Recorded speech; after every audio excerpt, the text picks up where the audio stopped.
Hello everyone, আমাদের last টিউটোরিয়ালে আমরা শিখেছিলাম কীভাবে আমাদেরকে পিএইচপি স্ক্রিপ্ট ইউজ করার মাধ্যমে আমরা কীভাবে পেজকে ডাইনামিক তৈরি করতে পারি এবং সেটার মাধ্যমে আমরা কীভাবে শুধুমাত্র একটা আইডি ইউজ করা অর্থাৎ একটা স্পেশাল আইডির মাধ্যমে একটা স্পেশাল ইউজার ইনপুটের মাধ্যমে আমরা লিঙ্ক অন্য একটা নতুন পেজের সাথে ডাইনামিক পেজের সাথে আমরা লিঙ্ক করতে পারি ইউজারকে। সো আজকে আমরা শিখবো কীভাবে আমরা একই সাথে 2-3টা ইউজার ইনপুট নিতে পারি, অর্থাৎ ইউজার ইনপুট বলতে আমি বুঝাচ্ছি এখানে আমার ইউজার ইচ্ছা অনুযায়ী 2-3টা সেকশন আলাদা আলাদাভাবে কীভাবে আমরা একটা পেজে ইনক্লুড করতে পারি। অর্থাৎ আগে টিউটোরিয়াল আপনাদেরকে দেখানো হয়েছিল ঠিক এরকম একটা স্ক্রিপ্টের মাধ্যমে আমরা ইউজার গেট ভ্যারিয়েবল ইউজ করার মাধ্যমে আমরা ইউজারের কাছ থেকে এই ইনপুটটা নেবো এবং এই ইনপুটের মাধ্যমে আমরা ইউজার যে ইনপুটটা দেবে সেই ইনপুট অনুযায়ী আমরা ইউজারকে পেজ শো করবো। সো আজকে টিউটোরিয়ালে আমরা বেসিক্যালি একটু এক্সটেন্ডেড পার্ট হিসেবে তৈরি করতে পারি, এই টিউটোরিয়ালটাকে বলা যেতে পারে। সো এখানে আমরা শিখবো কীভাবে দুইটাই আলাদা আলাদা ইনপুট নেওয়া যায়। যেমন আমরা এখানে দেখতে পাচ্ছি আইডি হোম এবং profile, ID equals to profile এবং ID equals to settings. So হয়তো আমরা সেটিংসের মধ্যে দুটো সেটিংস রাখতে চাইতেছি, যেমন ইউজার সেটিংস অথবা ভিউ সেটিংস, তারপরে অথবা প্রাইভেসি সেটিংস, এরকম 4-5টা সেটিংস রাখতে চাইতেছি ঠিক ফেসবুকের মতো। সো সেক্ষেত্রে আমরা কী করতে পারি, অর্থাৎ কীভাবে ইউজারের কাছ থেকে আমরা ইনপুটের মাধ্যমে আমরা কীভাবে সেটিংস পেজের আন্ডারে আমরা 2-3টা আলাদা পেজের ইউজারকে ডিরেক্ট করতে পারি, রিডিরেক্ট করতে পারি। সো আমাদের স্ক্রিপ্টিং শুরু করা যাক। ধরা যাক আমাদের সেটিংস পেজের মধ্যে আমরা আরেকটা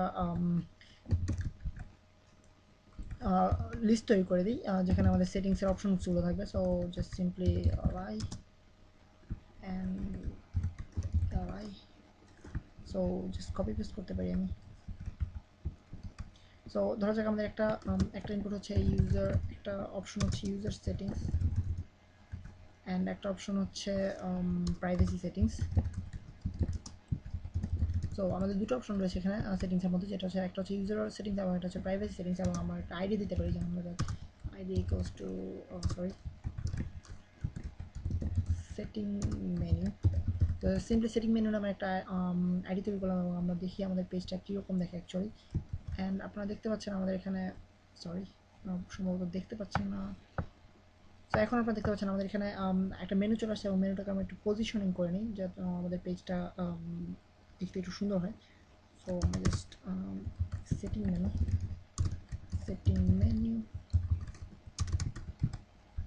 actually setting menu, uh, yeah, setting menu. So setting menu এ তো আমরা পজিশনিং করি, just simply absolute positioning use করা যাক।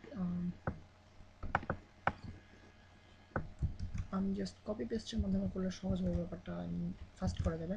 তো এখন আপনারা দেখতে পাচ্ছেন, সরি আমি একটু উপরে নিচে করে ফেলছি। সো আর একটু নিচে দেওয়া যাক এটাকে, অ্যান্ড টপ থেকে এটাকে 190 পিক্সেলস করতে দিই। অ্যান্ড এখন আপনারা দেখতে পাচ্ছেন আমাদের দুটো অপশন রয়েছে এবং এগুলোকে আমরা লিঙ্কে পরিণত করি। এবং আপনারা জানেন যে লিঙ্কে পরিণত করার ক্ষেত্রে আমাদেরকে অবশ্যই যে জিনিসটা মাথায় রাখতে হবে, আপনাদেরকে আগে দেখানো হয়েছে যে এখানে কোয়েশ্চেন মার্কের পর আমরা যে জিনিসটা ইউজ করতেছি এই জিনিসটাকে আমরা গেট ভ্যারিয়েবল হিসেবে ইউজ করবো।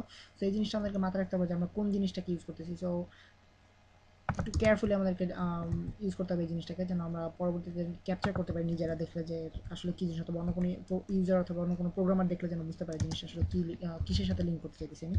সো href অ্যান্ড আমরা জাস্ট লিঙ্কিং করবো। সো আপনাদেরকে যে টিপসটা আগে দেওয়া হয়েছিল আপনারা দেখতে পাচ্ছেন এখানে জাস্ট একটা ডট সাইনের পরে আমরা কোয়েশ্চেন মার্ক দিয়ে তৈরি করে যাবো। সো এখানে আমাদেরকে জাস্ট ক্রিয়েট করতে হবে dot sign and question mark, and আমরা দিব আমাদের আইডি ইকুয়ালস টু সেটিংস। অবশ্যই সেটিং আর সেটিংস এই জিনিসটা আমার পেজ লাগে যাচ্ছে। সো শুধুমাত্র সেটিংস নয়, সেটিং অ্যান্ড এখন আমরা যেটা শিখতে চাইতেছি সেটা আপনাদেরকে বলার আগে আরেকটু কাজ করে নিই, অর্থাৎ কমপ্লিট করে নিই ব্যাপারটা, তারপর আপনাদের এক্সপ্লেন করা যাক। Simply copy paste and done. So এখন আমাদেরকে কেয়ারফুলি যেটা করতে হবে সেটা হচ্ছে আমরা ইউজারের কাছ থেকে শুধুমাত্র সেটিং নেব না, আমরা সেটিং অনুযায়ী আমরা আমি যদি পেজটাকে সেভ করি আপনারা দেখতে পাবেন এটা দুটো লিঙ্ক হিসেবে তৈরি হয়েছে। সো আমরা এখন ইউজারের কাছ থেকে শুধুমাত্র আমি যদি ক্লিক করি আপনারা দেখতে পাচ্ছেন সেটিং পেজেই চলে আসতেছে। সো আমি চাইতেছি ইউজারকে আমি সেটিং এখান থেকে লিঙ্ক অনুযায়ী আমি সেটিংয়ের পেজটাতে আমি আরও ইউজার সেটিং অথবা ইউজার সেটিং অথবা ভিউ সেটিং এই জিনিসগুলোকে ভিউ করবো। সো সেক্ষেত্রে আমাদেরকে যেটা করতে হবে সেটা হচ্ছে জাস্ট একটা অ্যাম্পারসেন্ট বাটন, আপনারা দেখতে পাচ্ছেন অ্যাম্পারসেন্ট এই জিনিসটা, অ্যাম্পারসেন্ট অর্থাৎ অ্যান্ড সাইন। দেন আমাদেরকে লিখতে হবে আমরা যে জিনিসটা ইনপুট নিতে যাচ্ছি ঠিক এটার মতো আইডি এর মতো একটা জিনিস। সো আমরা নিতে পারি সেটিং আইডি অথবা সেটিং আইডি অথবা simply set ID. So set ID equals two আমরা ধরা যাক ইউজার, এটা যেহেতু প্রাইভেসি অতএব প্রাইভেসি অ্যান্ড এখানে আমরা ঠিক একইভাবে এন্ড বাটনের এন্ড মার্কের পরে এন্ড সাইনটার পরে আমরা ইউজ করব সেট আইডি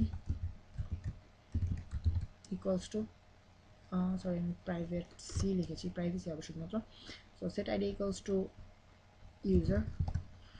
এটা হচ্ছে আমাদের অ্যাকচুয়ালি এইটুকু কাজ করতে হবে আমাদেরকে লিঙ্কিংয়ের ক্ষেত্রে। ঠিক আগে যেরকম আমরা মাথায় রেখেছিলাম যে আইডি এর ব্যাপারটা, ঠিক এখানে আমাদেরকে মাথায় রাখতে হবে সেট আইডি এর ব্যাপারটা, অ্যান্ড আমরা কি ভ্যালু অ্যাসাইন করেছি সেটা। সো এখন আমাদেরকে আমরা স্ক্রিপ্টিংয়ে ফিরে যেতে পারি। সো স্ক্রিপ্টিং একেবারেই সহজ, ঠিক আগের মতোই, এবং আমাদেরকে একই কাজ করতে হবে। সেটা হচ্ছে আমরা জাস্ট সিম্পলি এখানে আমরা জাস্ট সিম্পলি এখানে আরও একটা ভ্যারিয়েবল অ্যাসাইন করে দিই এন্ড ভ্যারিয়েবলের মাধ্যমে, অর্থাৎ অর অ্যাকচুয়ালি আমরা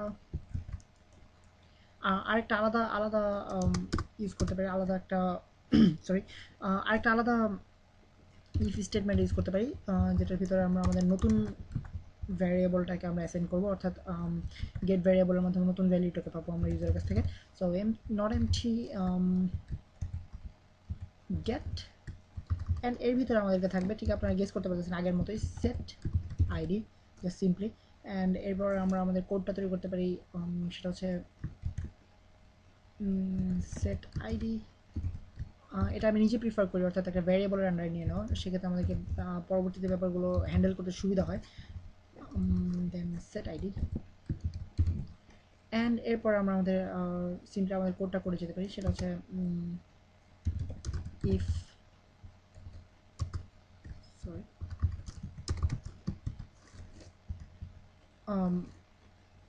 অ্যাকচুয়ালি আমাদের এই জিনিসটার যে প্রয়োজন তা না, আপনারা নিশ্চয়ই খেয়াল করেছেন অলরেডি যে আমাদেরকে যে ইফ স্টেটমেন্টের ভিতরে লিখতে হবে এমন কোনো কথা নেই, কারণ আমরা অলরেডি চেক করেছি যে if not empty equals to get variable, অর্থাৎ এটা যদি এমটি না হয় সেক্ষেত্রে কী করা হবে। সো আমরা যে সিম্পলি একটা ইউজ করতে পারি, এই জিনিসটাকে ইউজ করতে পারি আমরা জাস্ট সিম্পলি ইনক্লুড, অর্থাৎ ইনক্লুড ভ্যারিয়েবলটাকে ইনক্লুড ফাংশনটাকে ইউজ করতে পারি।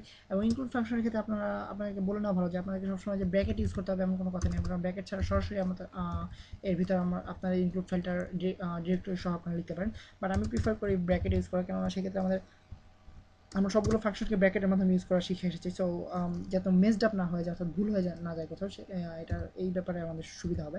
সো আমরা এখানে পেজেসের মাধ্যমে ইয়া পেজেসের মাধ্যমে আমরা পেজেস ডিরেক্টরির মধ্যে আমরা এই ফাইলগুলোকে রাখবো। So just simply pages, and এখানে আমরা আমাদের ভ্যারিয়েবলটাকে ইউজ করবো সেট আইডি, অর্থাৎ ইউজার যে ইনপুটটা দিয়েছেন সেই ইনপুট অনুযায়ী পেজটাকে আমরা ফেচ করবো আমাদের পেজেস ফোল্ডার থেকে। দেন এর ভিতরে আমরা ডট পিএইচপি আমাদের ফাইলের এক্সটেনশন লিখি। অ্যান্ড অনেক ক্ষেত্রে এটা অনেকে প্রিফার করে যে এখানে শুধুমাত্র পিএইচপি না ইউজ করে dot inc dot PHP use করাকে। সো আপনাদেরকে এরকম একটা এক্সটেনশন দেখা যাচ্ছে dot inc dot PHP.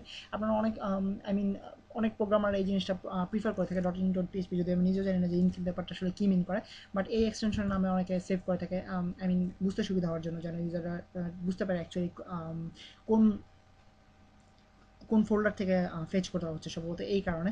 So আমি ঠিক নিজেও শিওর না। সো আমরা এখন আমাদের ফাইলে ফিরে যাই, অ্যান্ড আমাদের এক্সাম অ্যান্ড টিউটোরিয়াল, অ্যান্ড আপনারা দেখতে পাচ্ছেন এখানে পেজেস নামে একটা ফোল্ডার রয়েছে। সো আমি যদি একটা ইঙ্ক নামে একটা ফোল্ডার তৈরি করি, সো IMC, অ্যান্ড এখানে আমরা নতুন দুটো ফাইল সেভ করব। ফাইলগুলো হচ্ছে দুটো নতুন ফাইল ক্রিয়েট করা যাক, অ্যান্ড এগুলোকে আমরা সেভ করব INC এর ভিতরে। অ্যান্ড এখানে যদি আমরা নাম দিই ইউজার